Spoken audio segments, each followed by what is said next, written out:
We're going to go on with our series tonight called Deep Clean. So if you've missed the first two series, you need to go back and watch them. They're on YouTube, okay? Jadi kita akan melanjutkan seri kita tentang Deep Clean. Jadi kalau kalian belum melihatnya sebelumnya, kita telah mempostingnya di YouTube. We've been talking about how the Spirit of God wants to and literally is yearning to cleanse us from the inside. Dan kita telah berbicara bagaimana Tuhan itu rindu untuk membersihkan kita secara sepenuhnya. We've talked a lot about some character things and some issues, and Pastor Grace preached a storm last week. You missed an amazing message last week if you weren't here. Dan kita telah berbicara tentang perubahan karakter, bagaimana kita harus berubah menjadi seorang pribadi yang lebih baik. Pastor Grace kemarin minggu lalu telah membagikan pesan yang luar biasa juga. Next week, dan minggu depan, Rachel's going to deliver the Word of God, and I know it's going to be a really practical conclusion to this series. Rachel akan membagikan suatu pesan yang luar biasa juga yang akan mengkonklud semua pesannya disampaikan. But tonight what I want to do is I want to talk on some of the spiritual things. Dan namun hari ini aku mau menyampaikan sesuatu tentang hal yang rohani. And I really pray you'll open up your heart. Dan aku berdoa supaya kamu bukakan hatimu. Because I'm going to mix some doctrine in here. I'm going to mix some spiritual concepts from the Word of God. I'm also going to share some practical things. And I hope that you'll be able to take something away today that'll help you to understand that we aren't in just a natural battle in this world. We're in a spiritual battle. Dan saya juga akan sampaikan suatu doktrin, suatu pengajaran sedikit juga untuk kita hari ini. Supaya kita sadar bahwa peperangan kita, perjuangan kita bukan hanya tentang apa yang kelihatan, tapi juga hal-hal rohani juga. When we want to live fully clean lives and live in the blessing, favor and grace of our God, we need to understand that we've got to fight with God. We've got to fight with the Holy Spirit and not just in our own strength or our own flesh. Dan saat kita mau berjuang, kita harus sadar bahwa kita bukan hanya berjuang dan kekuatan kita. Kita berjuang juga dengan kuasa Roh Kudus, dengan kuasa dari Tuhan. It's a lot easier to get dirty than it is to get clean. Karena memang jauh lebih gampang untuk menjadi lebih kotor daripada untuk dibersihkan. We don't need to even think about getting dirty. It happens automatically. Karena untuk menjadi kotor itu otomatis. But getting clean requires intentionality. Tapi untuk dibersihkan, kita butuh suatu kesengajaan, suatu niat untuk dibersihkan. And that's what we're talking about, being intentional about getting clean. Dan hari ini itu yang akan kita sampaikan, bagaimana kita mau dengan sengaja untuk If you got your dibersihkan. Bible tonight, let's turn to 2 Corinthians 7 verse 1.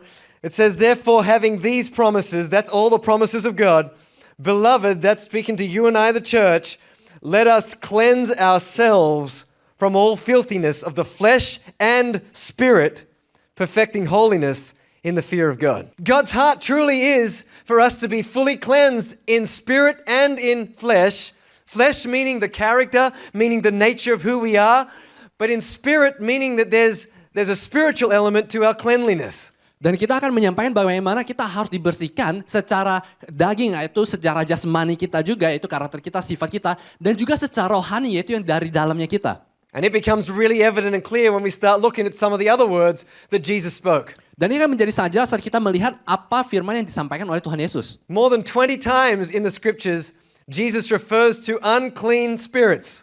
Lebih dari 20 kali di Alkitab Tuhan Yesus menyampaikan tentang bagaimana ada roh-roh yang tidak bersih. Those of us who understand the Bible and understand what we're reading here, we know that he's talking about demons or demonic spirits, spirits of darkness. Dan saat kita membaca firman Tuhan itu, kita mungkin akan mengerti bahwa yang Tuhan Yesus katakan ini adalah tentang bagaimana roh-roh yang dunia. And we see in the scriptures that these unclean spirits have the ability to influence and to impact each individual's behavior, thought patterns, and other areas of our spiritual and natural lives. Dan bagaimana roh-roh yang tidak kudus ini dapat mempunyai suatu dorongan, dapat mempunyai suatu dampak terhadap bagaimana kita melakukan sesuatu hal dalam hidup kita. They can cause sickness. Mereka bisa membuat suatu penyakit. They can cause pain and harm and other unpleasant things into our lives. Mereka bisa mendatangkan suatu rasa sakit, suatu hal yang tidak baik dalam hidup kita. Paul writes, and he says, you guys have to understand, this is not just an earthly thing. It's not just a natural thing. There is a realm and there is a spiritual realm that you're fighting a battle not against flesh and blood, but against spirits and powers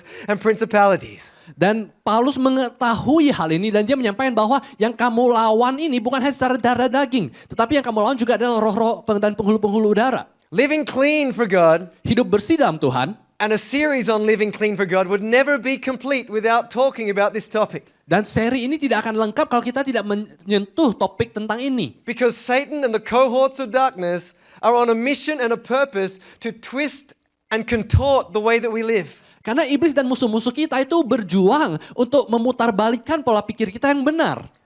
Unclean spirits revel and delight in wickedness. Roh yang tidak kudus itu senang atas segala kejahatan. And the goal is simple, to promote that same wickedness inside of mankind. Dan tujuannya sederhana, supaya kita pun juga bisa melakukan hal-hal yang buruk juga. Take a look around the world that we live in and it's clear to see the moral degradation and the values that are corrupted day after day. Dan kalau kita lihat dunia kita sekarang, kita bisa melihat bagaimana moral-moral pun makin hari semakin terpuruk.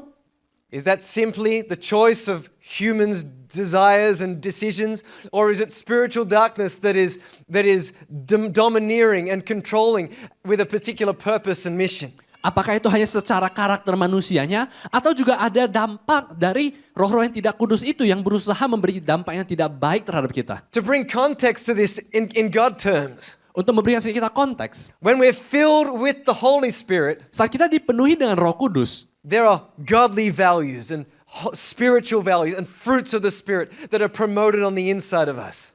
saat kita mengerti itu ada suatu nilai-nilai kerohanian yang ada dalam batin kita. But when we're filled with the world and filled with darkness and filled with impure or unclean spirits, there's a totally different sense that's promoted from within us. Namun saat kita memenuhi diri kita dengan roh-roh yang tidak kudus tersebut, suatu dorongan kita tuh menjadi hal-hal yang tidak baik. 700 years roughly before Jesus was born, 700 tahun kurang lebih sebelum Tuhan Yesus lahir, the prophet Isaiah prophesied in Isaiah 61 verse 1, "The Spirit of the Lord God is upon me, because the Lord has anointed me to preach good tidings to the poor.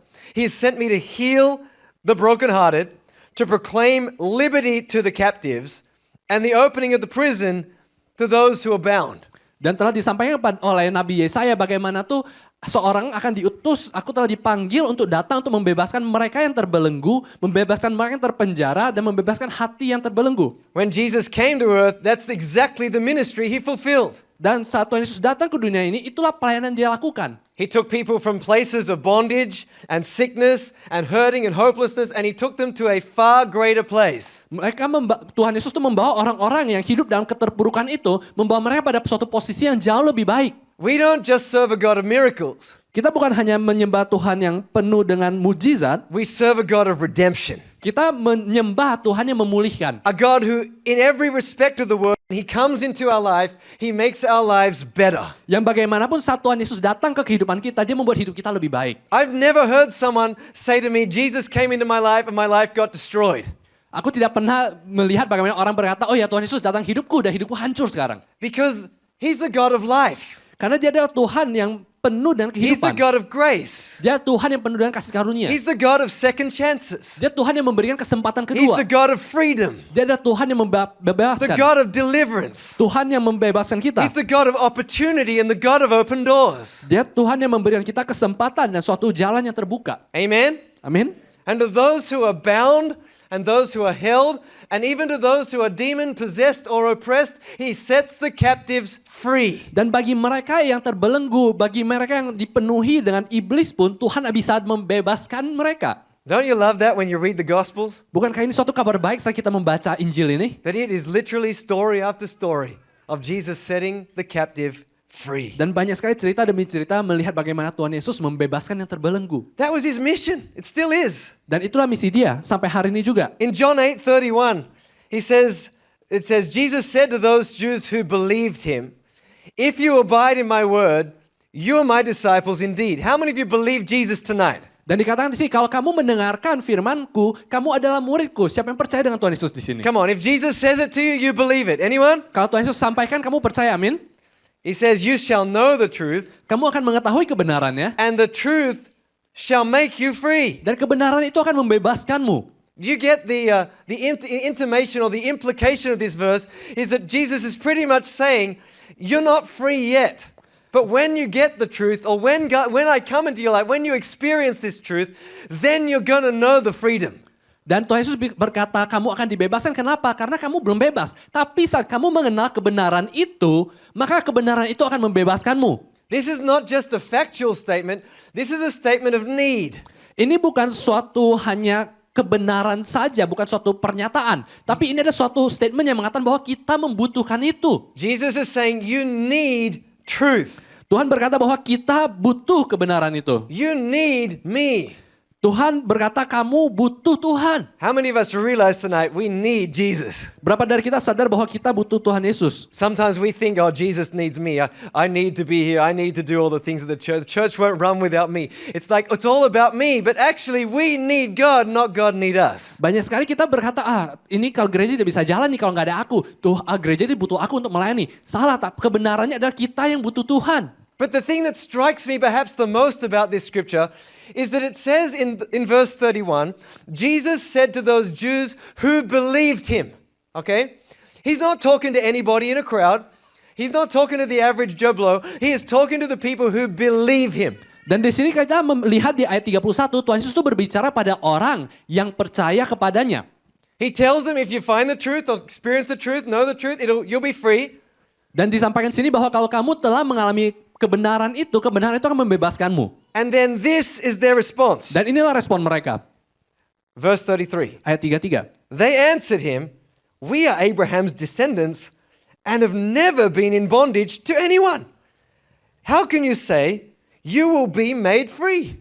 Kami adalah keturunan Abraham dan tidak pernah menjadi hamba siapapun. Bagaimana engkau dapat berkata, kamu akan merdeka?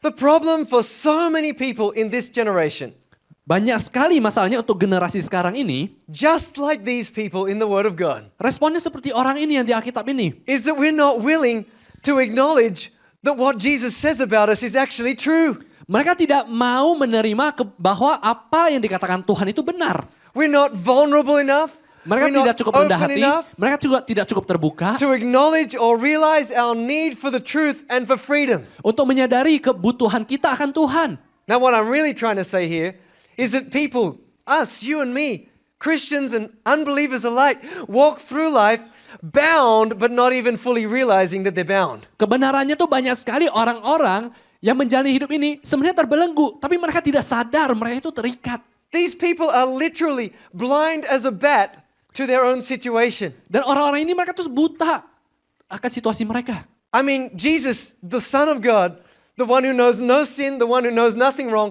he's telling them you need to be made free, and they're saying, we are free. Dan di sini kita lihat Tuhan Yesus yang sempurna yang tidak ada dosa berkata, hei kamu perlu dibebaskan. Tapi mereka berkata, saya nggak butuh dibebaskan. Have you guys ever noticed Sadarkah kamu that when you talk to somebody about offense who is easily offended, all they do is get offended even more? kalau kamu berbicara kepada seseorang tentang bagaimana tuh gampang tersinggung dan orang itu orangnya mudah tersinggung, ya tidak akan kemana-mana. Or when you talk to somebody who is proud and you say to them you're proud, they either don't believe you or even if they have any inkling of it, they push it to the side and don't care about it. Dan kalau kamu berkata pada orang yang sombong tentang kesombongannya mereka hanya berkata mereka tidak berasa.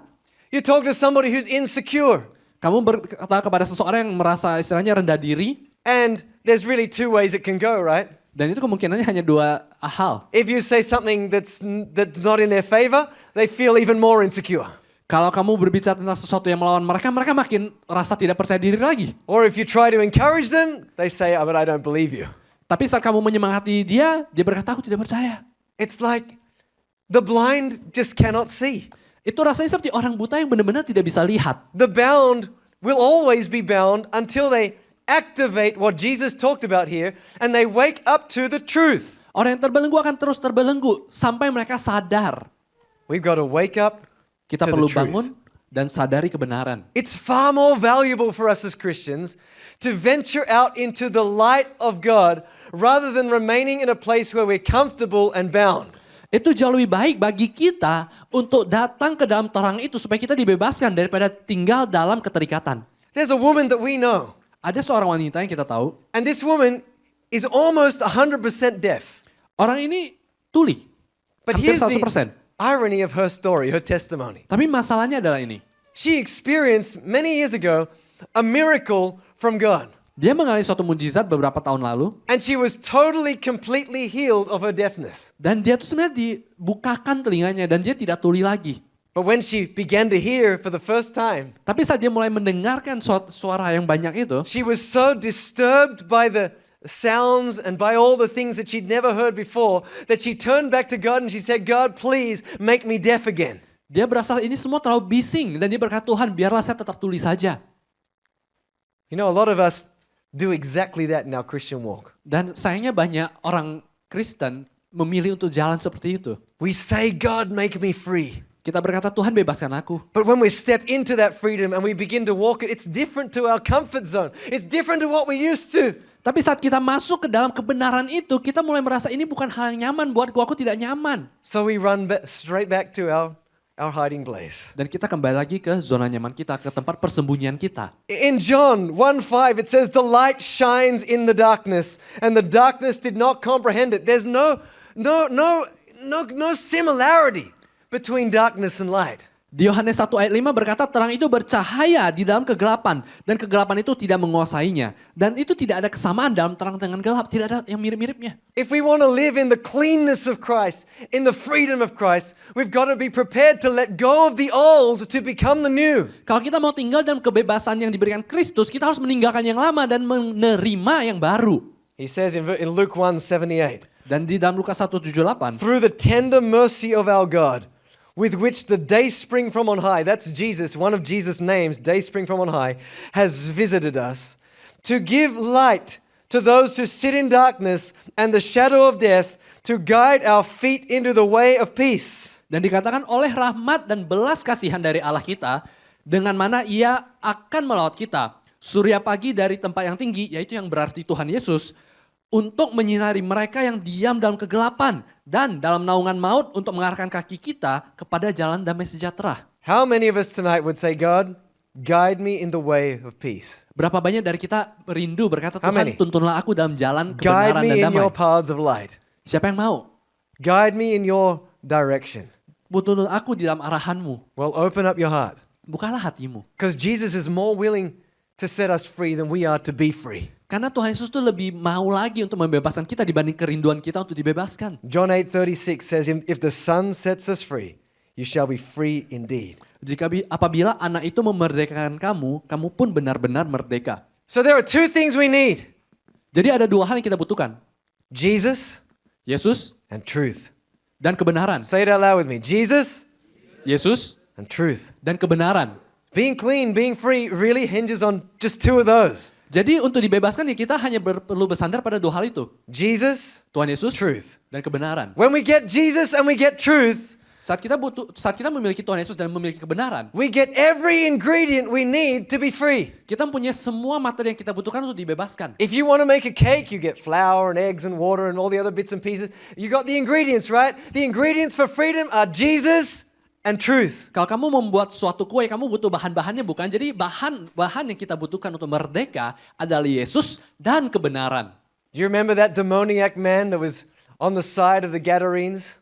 Kamu ingat cerita tentang seorang yang dirasuki oleh setan? This guy was so possessed that he couldn't even control himself. Dan orang ini sangat terasuki dan sangat tidak bisa menguasai dirinya. People were so afraid to go anywhere near him. Dan orang-orang takut untuk berada di sekitar dia. They'd put chains on him, he'd just break the chains. Dia dirantai pun rantainya hancur. And when Jesus turned up in this man's life, Dan saat Tuhan Yesus datang ke dalam kehidupan orang ini, what no man could do, apa yang tidak bisa dilakukan orang lain, Jesus did in a conversation. Tuhan lakukan dalam suatu perbincangan And saja. this is what it looked like. Dan ini ceritanya. Mark 5 verse 8, he said to him, come out of this man, unclean spirit. Dan pada Markus 5 ayat 8 Tuhan Yesus berkata, hai engkau roh jahat, keluarlah dari orang ini. That was it. Itu saja. Sometimes we're like, it's got to be so hard to get this thing out or to deal with this thing or manage this thing. No, if you've got Jesus and you've got truth, you can be free. Terkadang kita pikir susah sekali, kita membuatnya susah. Padahal yang kita butuhkan adalah Tuhan Yesus dan kebenaran. Sometimes it's hard to fathom what freedom actually is. What does freedom look like? We're so bound that we don't even understand what freedom would feel like if we were there. Dan terkadang kita sangat terpenuhi oleh hal-hal demikian sampai kita tidak tahu apa sih yang sebenarnya yang kita bisa alami saat kita menerima kebenaran itu. This man, when he was freed, Orang ini saat dia dibebaskan, he went out and he preached in 10 cities. dia bahkan pergi berkhotbah di 10 kota. And he told them of the amazing grace that Jesus had poured out for him. Dan dia menyampaikan bagaimana kasih karunia Tuhan Yesus yang telah diberikan pada dia. Do you know, the greater the deliverance, the greater the breakthrough, the greater the from where we came to where we are now. Dan semakin besar terobosan yang kita alami dari di mana kita berada sampai kita hari ini, The more obvious it is. semakin jelas suatu hal itu. And hopefully the more appreciation we have. Dan harap-harap kita bisa lebih mengapresiasikan hal itu. That's the problem sometimes. Jadi itu masalahnya. We kind of float around a little space and we're not really appreciative. We're not really getting much freedom because it's kind of just floating around. Dan terkadang kita mungkin ya hanya berada pada posisi yang sama dan kita tidak menghargai apa-apa karena kita tidak merasa kebebasan itu. In this Deep Clean series, it's time Dan dalam seri ini, seri pembersihan secara penuh, to hold on to God mari kita berpegang pada Tuhan. and say, Lord, you promised if the Son sets me free, I'll be free indeed. Dan berkata bahwa Tuhan, engkau telah berjanji, kalau Tuhan Yesus telah membebaskan aku, maka aku telah bebas. There are some characters in our life, Ada karakter dalam hidup kita, natures, ways, perspectives, some thoughts, there's some stuff cara pikir kita, naturnya kita. that if we're all honest here tonight, all of us have them. Kalau kita mau jujur, kita pasti tahu karakter kita. Things that are not good, they're not godly, Hal yang they're just tidak baik. hanging around. Yang tidak rohani, yang tetap ada dalam diri kita. And the problem is this, folks, Dan masalahnya ini, that as long as you live fully under God in Jesus and in truth, you'll be free. selama kita tinggal sepenuhnya dalam Tuhan Yesus dan dalam kebenaran, kita akan bebas. But as long as you're willing to allow those things to remain, to sit there, kind of just be there, a seed remains in our heart that can grow and become something more. Tapi kalau kita tetap mengizinkan hal tersebut untuk tinggal, itu seperti benih yang kita izinkan untuk bertumbuh. And the devil's a master at it. Dan iblis itu sangat jago dalam hal ini. He's not going to announce what he's doing.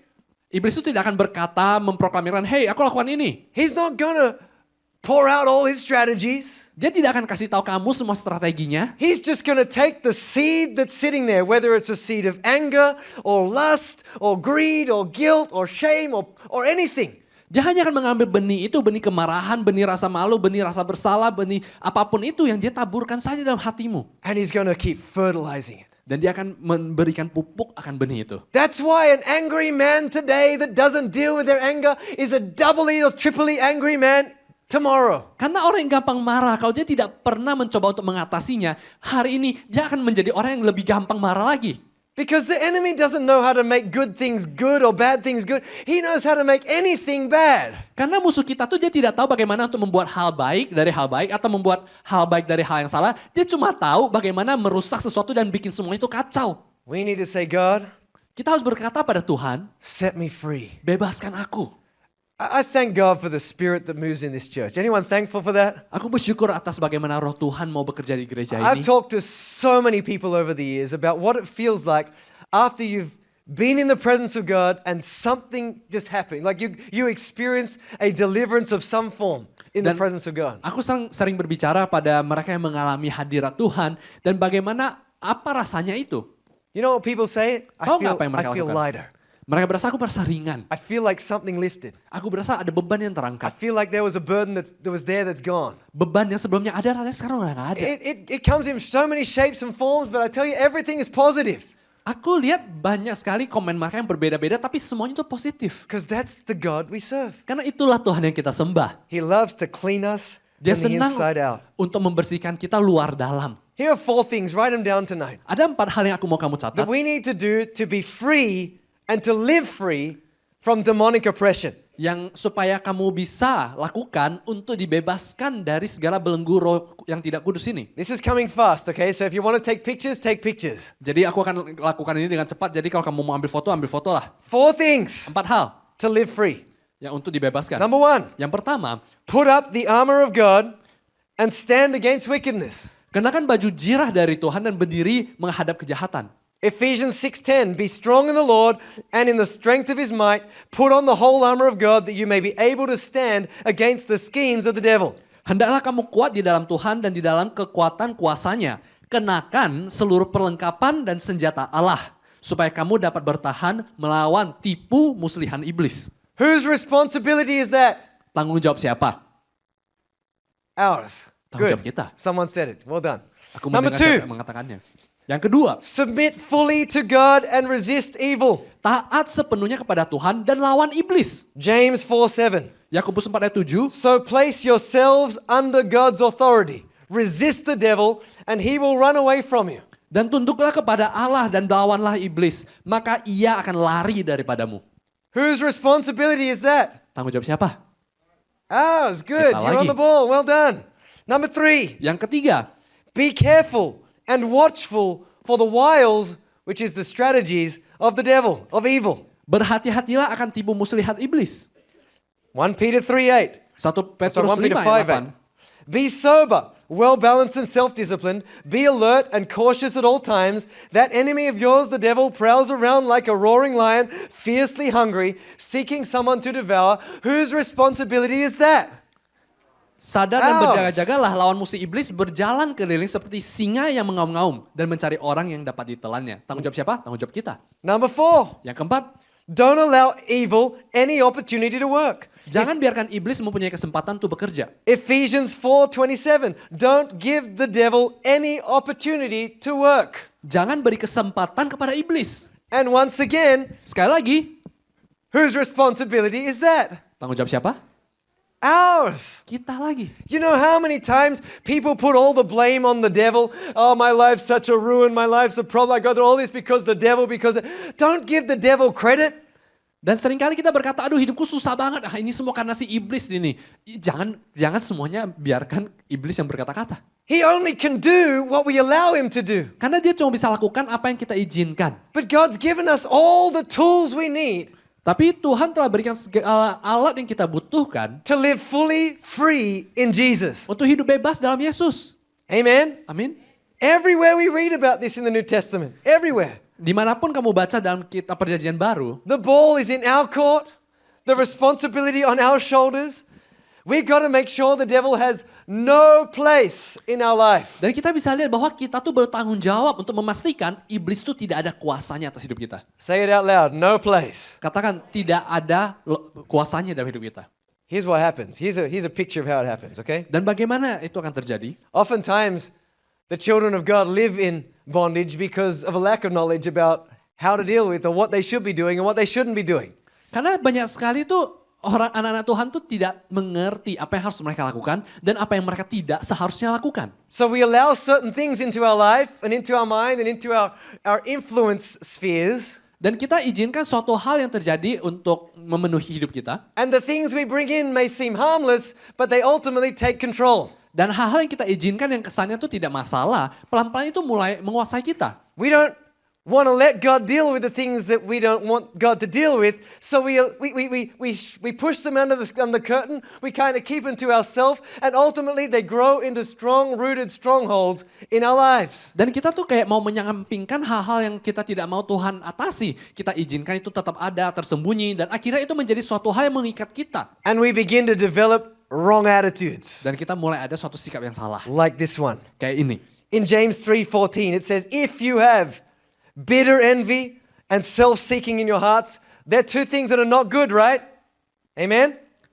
Jika kamu menaruh perasaan iri dan kamu mementingkan diri sendiri, Do not boast and lie against the truth. janganlah kamu memenggahkan diri dan janganlah berdusta melawan kebenaran. This is what we do all the time. Ini yang sering kita lakukan. We got this bitterness, we got this self-anger, self-pity, whatever it is, self-seeking, and we're kind of like, but that's not me. I'm not like that. Kita kadang tuh punya kemarahan itu, mungkin kita punya suatu sikap yang istilahnya egois, kita hanya mau melihat diri kita sendiri saja, tapi kita berkata, enggak, kita enggak seperti itu. And we begin to form arguments in our mind for why I'm okay, everything's all right with me. Dan itu kita mulai membuat suatu alasan yang berkata, aku semuanya oke-oke aja kok. I don't really need this Jesus and truth business the pastor's talking about. This is for the person next to me, not for me. Aku tidak butuh apa yang dikatakan pendeta Nick tentang butuh Yesus dan kebenaran ini. Enggak, aku semuanya bebas kok. We begin to boast to ourselves and we begin to make lies to ourselves. Dan kita mulai memberikan diri kita alasan hal-hal yang salah. And we create our own deceit and delude ourselves of our lack of need of freedom. Dan kita akhirnya menipu diri kita sendiri dan berkata bahwa kita tidak butuh Tuhan. After a while, Setelah berapa lama, these bitternesses and seeking things, they start to come in and we start feeling ourselves being more drawn or more attracted towards certain things. dan akhirnya saat kita biarkan hal ini, kita mulai terpancing untuk beberapa hal. There's certain places, Ada tempat-tempat tertentu, certain behaviors, sikap-sikap tertentu, certain attitudes or thought processes or patterns. cara pikir yang berbeda. And it doesn't come on us like the storm. Itu It tidak comes tiba-tiba slowly. datang. itu masuknya pelan-pelan. So slowly that often we don't really even notice it. Pelan-pelan sampai dimana kita mungkin kadang tidak sadar, pelan-pelan. But after a while we realize I don't even know how am I meant to deal with this. Tapi waktu kita sadar, kita udah kayak, aduh ini gimana atasinya? We become confused. Kita bingung. We hear other things, we hear people talking about Christ and about freedom, and we're like, I want that, but I don't know how to get that. Dan saat kita mendengarkan bagaimana orang mengalami kebebasan, kita berkata kita mau, tapi aku nggak tahu gimana dapat kebebasan itu. We've gone on a journey, on a pathway, and now we're bound. Karena kita telah mengizinkan hal-hal tersebut dan kita terus berjalan dalam jalur yang salah itu dan akhirnya kita terikat. Verse 15 Mari kita lihat di ayat says, this wisdom does not descend from above, but is earthly, sensual, demonic. hikmat yang datang dari atas, tapi ini bukanlah hikmat yang datang dari atas, tetapi dari dunia, dari nafsu manusia, dari setan. What that means Apa artinya? is that when we start to make those boasting lies and arguments and all those things, that's not from God. Saat kita mulai membuat argumen-argumen yang salah itu bukan dari Tuhan. That's earthly. Itu duniawi. That's fleshy or sensual according to our feelings or even demonic. Dan itu tuh hanya mengikuti apa perasaan kita. Bahkan terkadang itu dari setan. It's the enemy's way of trapping us Itu cara iblis untuk and menjebak kita. blinding us Dan membuat kita buta. from saying with open vulnerability and surrender and submission, God, I need you. Membuat kita tidak bisa terbuka dan berkata, Tuhan aku butuh engkau. Many years ago, Beberapa tahun lalu. Samu, Grace's mother, who many of you do know, Mamanya dari Grace, Semu yang banyak dari kalian sudah tahu. had a vision about one of the members of our church. Punya suatu penglihatan tentang salah satu member di gereja kita. And in the vision, there was a pole. Dan di sana dia melihat suatu tiang. And then between the pole and the person's ankle was a cord, a long cord. And it was a kind of elastic cable. Dan antara tiang itu dengan kakinya tuh ada suatu karet gelang, suatu karet. And she Yang panjang. spoke in this vision to this member of our church and said, you're bound, you know. I can see you're bound.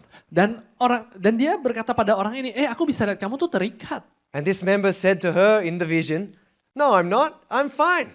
Dan member ini berkata, enggak kok, saya oke-oke aja. I can do everything. I got no problems. I got no issues. And they're walking around in the vision, in the dream, and got no issues because Dia masih bisa jalan sekeliling tiang itu karena dia berasa tidak terikat, kok masih oke-oke aja. every now and again they got to the limit of where the elastic was, but because it was still elastic, it was like, yeah, I can still do it. I still feel I'm all right. I'm okay.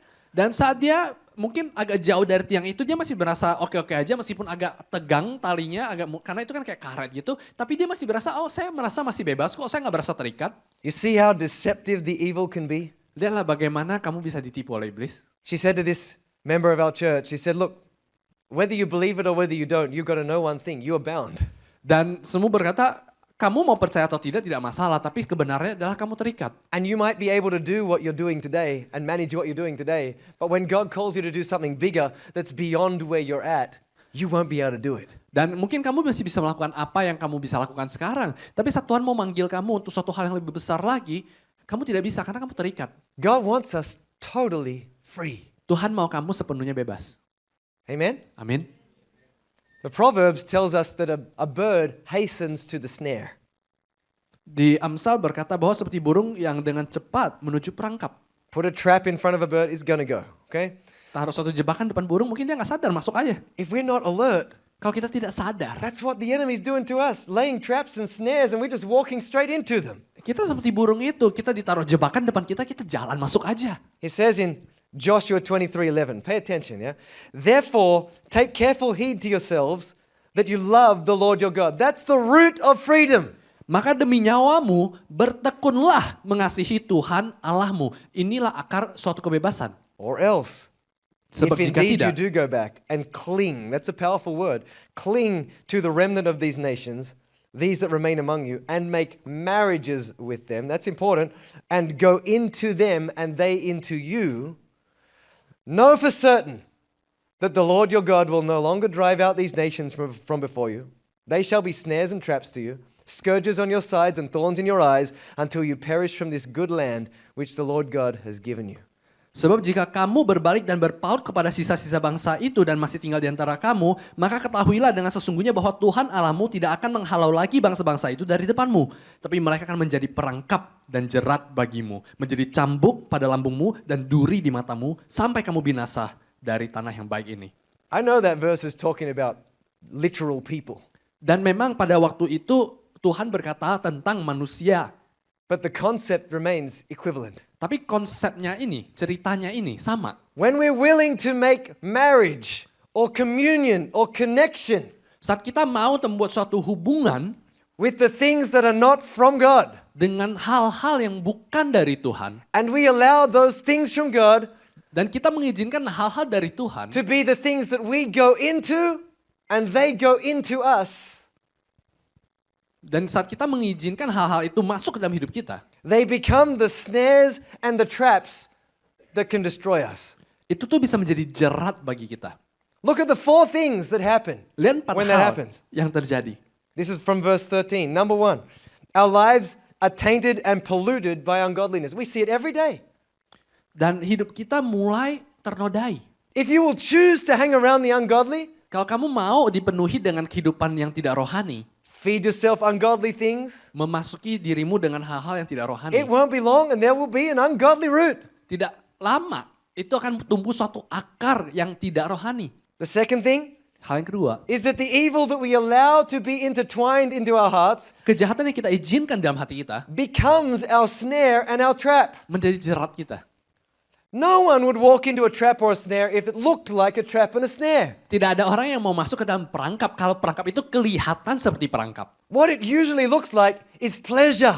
Yang sering Joy. terlihat itu adalah suatu kenikmatan, suatu Sin kesenangan. has its moment of pleasure, right? Karena dosa mungkin terkadang kelihatannya enak. It looks like passion. It looks like where the crowd is going. It looks good. It Karena- looks like the fruit on the tree. Kelihatannya tuh banyak sekali orang mengambil jalan itu, kelihatannya enak, itu seperti pohon yang disodorkan gratis dari pohon. And then once we're there, Tapi saat kita di sana, see, the evil becomes like a whip and a sharp object in our heart and in our sides. itu menjadi suatu jerat, itu seperti suatu duri dan cambuk dalam hidup kita. Before you know it, you're bound and you're trapped and you got no escape. Dan kita bisa lihat bagaimana tuh kita akhirnya terjerat dan kita tidak bisa dibebaskan. Do you know when people come to Grace and I and they say, look, I've got this addiction, this habit in my life, and I don't even know where to start, how to get rid of this thing. Ada orang yang datang kepadaku dan Grace dan berkata, aku ada sifat ini, kebiasaan ini, dan aku tidak tahu gimana cara aku lepas. That thing didn't start as a stronghold. Itu tidak mulai dengan suatu ikatan. It became a stronghold. Itu menjadi ikatan. It's what we do and keep doing and keep doing and keep doing that forms strength on the inside of us. Karena kita lakukan lagi dan lagi dan lagi dan lagi, akhirnya itu menjadi suatu ikatan yang kuat. Jesus is showing us a pathway. Tuhan Yesus menunjukkan suatu jalan kepada kita. Don't go there. Jangan jalani yang You salah. need me and you need truth, he says. Tuhan Yesus berkata, kamu butuh aku, kamu butuh kebenaran. Keep chasing me, keep chasing truth, and you'll realize you'll have a discernment to understand what belongs out there and what belongs in here. Dan saat kamu mengejar kebenaran, kamu akan mengetahui apa yang seharusnya di luar kamu dan apa yang seharusnya kamu berikan kesempatan untuk masuk dalam hatimu. And the last thing, tragically, Dan hal yang terakhir, buruknya adalah is a great fall takes place. kejatuhan akan terjadi. And they fall from the place of promise. Dan mereka akhirnya keluar dari janji They Tuhan. fall from the blessing. The promised land no longer is theirs. Mereka keluar dari berkatnya Tuhan. Dana perjanjian bukan lagi milik mereka. People often say, like, as a Christian, isn't the promise always mine? Doesn't automatically belong to me because I'm in God? Orang berkata, aku kan orang Kristen, kan seharusnya janji Tuhan untuk aku. Yes, in God's truth, in God's grace, the promise is fully yours. All of them are yes and amen. Ya, dalam kebenaran Tuhan, semua janji Tuhan adalah milikmu. The only one who can stop them from happening is you and me. Tapi yang bisa memberhentikan janji itu adalah diri kita sendiri. Just you and me. Hanya diri kita sendiri. These people got warned and warned and warned and warned. And you know what they still did? In verse 36 of Psalm 106, it says they served their idols which became a snare to them. Mereka tuh Oh sudah my gosh. diperingati lagi dan lagi. Tapi apa yang mereka lakukan? Mereka beribadah kepada berhala-hala mereka yang menjadi perangkap bagi mereka.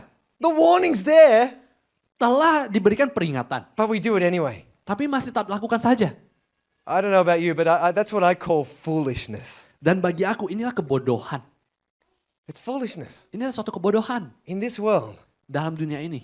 the things that are going to be snares for us and traps for us Suatu hal yang menjadi jerat bagi kita are the things that we hold on to and we allow to be associated with or connect with our lives, connect with who we are. adalah hal-hal yang kita izinkan untuk terus ada dalam hati kita, yang kita biarkan untuk terus memenuhi hidup kita. All kinds of desires in our life Segala keinginan can become something that takes dominion over our life. itu bisa menjadi suatu kuasa yang menguasai kita.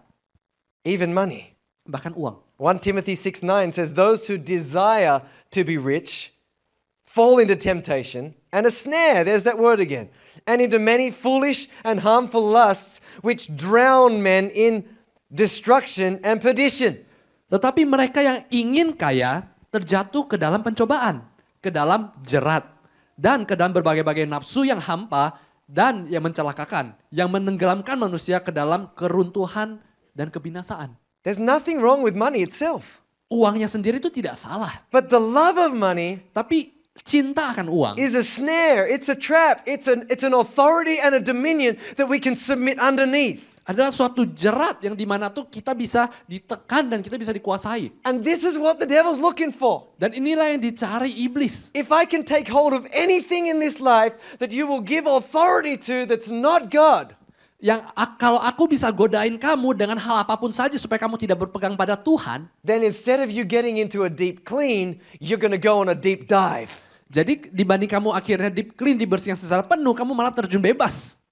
That's his goal. Itu tujuannya. And sometimes, frankly speaking, he's pretty good at it. Dan seringkali dia lumayan jago dalam hal itu. The part we play Bagian kita is be like Paul. adalah seperti yang Paulus katakan. Do you remember that time on the island where he got off the shipwreck and then the fire was there and the serpent reached out and literally bit him and was hanging off his hand? Remember that? Dan ada cerita Paulus di mana setelah dia telah akhirnya menemukan jalan keluar dari kapal karam, dia ke dalam suatu pulau, tiba-tiba dari suatu api ada keluar ular yang menggigit dia. What a beautiful picture of the way the enemy works. Dan He itu just bites. gambaran yang bagus tentang menjelaskan bagaimana iblis suka He bekerja. doesn't ask for permission. Dia nggak minta izin, He just goes for it. dia langsung nyerang kamu. But once he's on us, we got a choice what to do. Namun saat dia menyerang, kita punya pilihan. You feel all the temptations, you feel all the desire to go there, you feel this, you sense what he's doing. But Paul did the right thing. He shook it off, it says. Kita bisa diserang dengan perasaan itu godaan, dengan keinginan-keinginan yang ada, tapi Paulus melakukan hal ini, dia melempar ularnya ke dalam api. Turn to somebody next to you, tell them when the enemy comes your way, Katakan pada orang samping kamu saat iblis datang ke arahmu, shake him off. lemparkan, Shake him off. lemparkanlah. Don't even give him a second thought.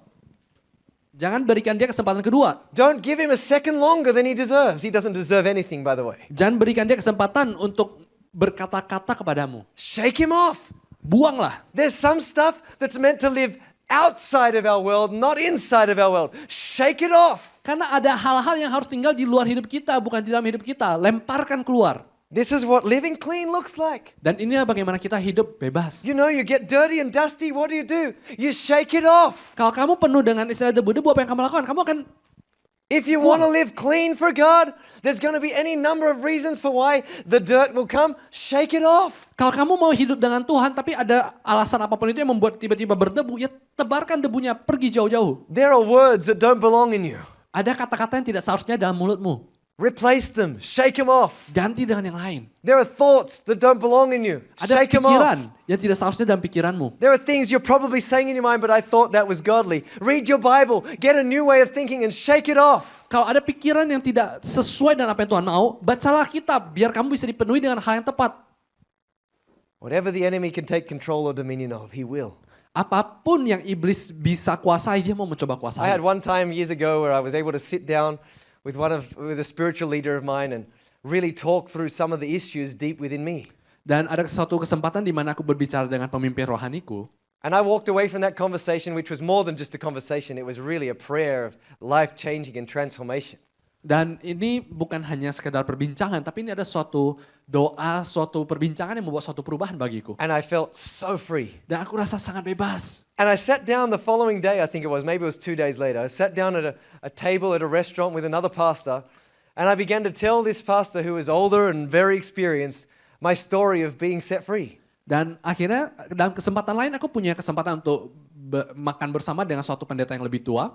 And she said to me, Dan dia berkata, what a beautiful story. itu cerita yang indah. But here's what I'm going to just submit to you. Tapi ini aku mau sampaikan padamu. This is not going to be a one-off. Ini bukan hanya sekali saja. You're going to experience this again and again and again. Stay open to God. Kamu akan mengalaminya lagi dan lagi. Makanya kamu harus buka hati bagi Tuhan. Because freedom isn't a one-time thing. Karena kebebasan itu bukan hanya terjadi sekali saja. It's the constant shaking off Itu and adalah- constant cleansing and constant freedom that comes from submitting to Jesus and truth. Ini adalah suatu proses yang berusaha senantiasa menolak hal tersebut dan memposisikan diri kita untuk taat kepada Tuhan Yesus. Why anyone would want to live underneath something that's been already crushed and destroyed, I don't know. Dan aku berpikir kenapa ada orang yang mau tinggal di bawah otoritas iblis yang telah kita hancurkan In sebenarnya. Luke 10:18 and 19, Jesus says, I saw Satan fall. I saw him crushed. I saw him underneath the feet. Di dalam Lukas Tuhan Yesus telah berkata, aku lihat iblis telah jatuh dan telah diruntuhkan. So you understand what I'm saying here. Dan Every kamu harus time we mengerti. submit to something of the enemies, Saat kita tunduk pada musuh kita, iblis, we're not above him, crushing him anymore. kita bukan lagi sedang menginjak dia, We're living under him, submitted to him. kita secara tidak langsung sedang tunduk kepada dia. That's not smart. Itu tidak pintar. Don't live under authority to anything that you're not meant to live under authority to. Jangan tunduk kepada otoritas yang tidak seharusnya. What do we live under authority to? Jesus Ja- and truth. Jadi kita hidup di bawah otoritas apa? Otoritas Yesus dan otoritas kebenaran. Come on, musicians. You know, when I walk into a hotel room, Saat saya masuk ke dalam suatu ruangan hotel, I don't own that place. aku tidak miliki rumah itu, aku tidak miliki tempat itu. I don't have authority or dominion over the place. Aku tidak punya kuasa untuk hak untuk properti itu. But I have paid for that night, and that atmosphere in that room belongs to me, and I want a good night's sleep. Tapi yang aku tahu, aku telah bayar buat hotel itu, aku mau tidur dengan nyenyak. I don't know Aku tidak tahu. what that hotel's been doing. I don't know how that bed got used last night. I don't understand any of that stuff. Aku tidak tahu isinya kasur ini telah dipakai buat apa, ruangan itu dipakai untuk hal yang apa. But I do know one thing, Tapi aku tahu satu hal. that Jesus said, whatever I loose on earth is loosed in heaven, and whatever I bind on earth is bound in heaven. Tuhan Yesus berkata, apapun yang kamu lepaskan di surga akan dilepaskan di bumi. Apapun yang kamu ikat di surga, kamu akan ikat di bumi. So I stand there with my kids and my wife, and I say, in Jesus' name, we take authority over this atmosphere and this environment while we live here and beyond. In Jesus' name, this is a habitation and a home for the Holy Spirit. Dan saat aku di sana, aku akan berkata dengan keluarga, aku berkata bahwa dalam nama Tuhan Yesus, aku mengambil otoritas atas atmosfer ini, dan ini adalah lingkungan untuk tempat tinggalnya Roh Kudus sekarang sampai seterusnya. I will not live Dan aku under tidak the akan dominion. tinggal di dalam suatu keterikatan. Amen? Amin. Every morning I wake up Setiap pagi aku bangun, and I speak over my wife and over my children in the name of Jesus. Aku We are memproklamirkan. protected. We are covered with grace. We are covered with favor. We're living under God. God is my authority, not anything else. dan aku memproklamirkan bahwa Tuhanlah yang memegang otoritas atas hidupku, bukan orang lain. There's no other option, Tapi tidak ada pilihan lain. and there's no other choice if we want to live free. Tidak ada pilihan lain kalau kita mau hidup di dalam kebebasan. We've got to say no to the things of the darkness Kita harus and say katakan yes tidak. to the things of the light. Kepada hal-hal yang gelap dan berkata iya kepada hal-hal yang terang. Which means moving on from certain things. Dan kata lain kita harus beranjak dari beberapa hal. Putting them out in the cardboard box. Buang di luar dalam kotak sampah itu. But that gets the devil a little ticked off sometimes. Namun terkadang itu membuat iblis itu tidak enak. And this is what it says in this scripture. Dan ini yang dikatakan dalam ayat ini. In Matthew 12:43. Matius 12 ayat 43. When an unclean spirit goes out of a man, he goes through dry places seeking rest and finds none. Dan apabila roh jahat keluar dari manusia, ia pun mengembara ke tempat-tempat yang tandus, mencari perhentian, tetapi tidak mendapatkannya. Then he says, Lalu ia berkata, I will return to my house aku akan kembali ke rumah from which I came, meaning I'll go back to the very same person who just kicked me out. yang telah kutinggalkan itu. Jadi maksudnya tuh dia mau kembali ke orang yang sama. And when he comes, Saat dia datang, he finds it, read it out with me, empty, swept, and put in order. Three things, okay? Empty, swept, and put in order. dan apa yang dia dapati, rumah itu kosong, bersih tersapu, dan rapi teratur. Then he goes Maka ia pergi and takes with him 7 other spirits more wicked than himself, and they enter and dwell there, and the last state of that man is worse than the first, so shall it also be with Dan this dia wicked generation. mengajak 7 roh lebih jahat lagi untuk datang mendiami tempat itu. Maka akhirnya keadaan orang itu lebih buruk daripada mulanya. Now I've heard Christians read this verse and go, "Oh my gosh, I don't want to get rid of anything in that. I'm just going to live how I am. It's safer how I am, rather than having 7 times worse." Dan orang Kristen lihat ini bilang, oh aku tidak mau dibebaskan. Aku daripada dibebaskan 7 kali lebih parah, mendingan aku kayak begini. Let me assure you, Jesus didn't speak this kind of word to spark fear inside of people. Tapi aku mau kamu tahu bahwa Tuhan Yesus tidak menyampaikan ini untuk membuat kita takut. He spoke this word to deliver wisdom to people. Dia mengatakan hal ini memberikan hikmat kepada kita. And the 3 critical things we read them are empty, swept, and in good order. Dan 3 hal yang kita lihat di sini ada kosong, tersapu rapi, dan teratur. When we want to be clean, Kita mau dibersihkan, we sweep. kita sapu. We get things tidy. Kita We membersihkannya. order stuff. We manage stuff. Kita mengaturnya. I got rid of that. I'm thankful, Lord. I'm moving on from that. It's a new life. It's a new day. I feel clean. Kita rasa ini kita telah bebas karena kita telah membersihkannya. The key word's not the swept and in good order. Tapi bukan hal itu yang kita harus perhatikan. The key word's the empty. Tapi masalahnya itu yang tertulis adalah kenapa ini kosong.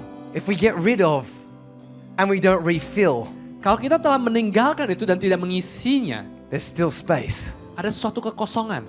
That's why children of God need to be full of Jesus Itulah kenapa anak Tuhan perlu dipenuhi oleh Kristus. and full of truth. Dan dipenuhi oleh kebenaran. To be full of worship. Supaya penuh dengan suatu rasa To pujian. be full of the word. Untuk penuh dengan firman Tuhan. To be full with relationships that are pulling us in the right direction and not the wrong. Penuh dengan suatu hubungan yang membawa kita ke arah yang tepat. To be filled with the Holy Spirit. Dipenuhi oleh Roh Kudus. Filled with the anointing that comes and flows from the Most High God. Dipenuhi oleh suatu urapan dari Filled Tuhan with the kita. power of the cross. Dengan kuasa dari kayu salib itu.